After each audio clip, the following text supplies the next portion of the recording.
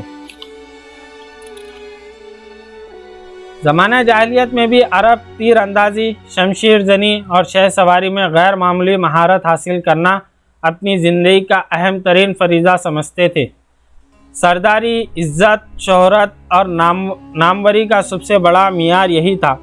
صحرا نشینوں کی محفل میں سب سے بڑا شاعر اس سے تسلیم کیا جاتا تھا جو تیروں کی سنسناہٹ اور تلواروں کی جھنکار کا بہترین تصور پیش کر سکتا ہو، جسے اپنے صبا رفتار گھوڑے کی سموں کی آواز کسی صحرائی دوشیزوں کے قہقہوں سے زیادہ متاثر کرتی ہو، جس کے لیے دور سے محبوبہ کے محمل اور گرد غبار میں اٹھے ہوئے شہ سوار کی جھلک یکساں طور پر جاذب نگاہ ہو۔ اسلام نے عربوں کی انفرادی شجاعت کو صالحین کی ناقابل تسخیر قوت میں تبدیل کر دیا۔ روم و ایران کی جنگوں کے ساتھ ساتھ عربوں کے فنون حرب میں اضافہ ہوتا گیا۔ خالد ولید رضی اللہ عنہ اعظم نے زمانے میں صف بندی اور نقل و حرکت کے پرانے طریقوں میں کئی تبدیلیاں ہوئی۔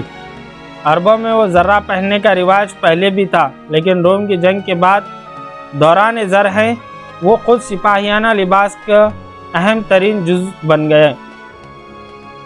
قلعہ بند شہروں کے طویل محاصرے کے دوران کسی ایسے آلے کی ضرورت محسوس کی گئی جو پتھر کی دیوار کو توڑ سکتا ہو، اور اس ضرورت کا احساس منجیق کی ایجاد کا باعث ہوا۔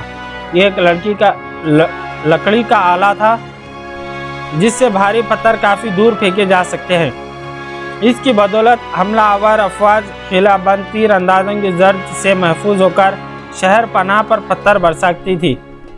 اس ثقیل کمان سے اخذ کیا گیا، لیکن چند سالوں میں آلات حرب کے ماہرین کی کوششوں نے اسے ایک نہایت ہی اہم آلہ بنا دیا تھا۔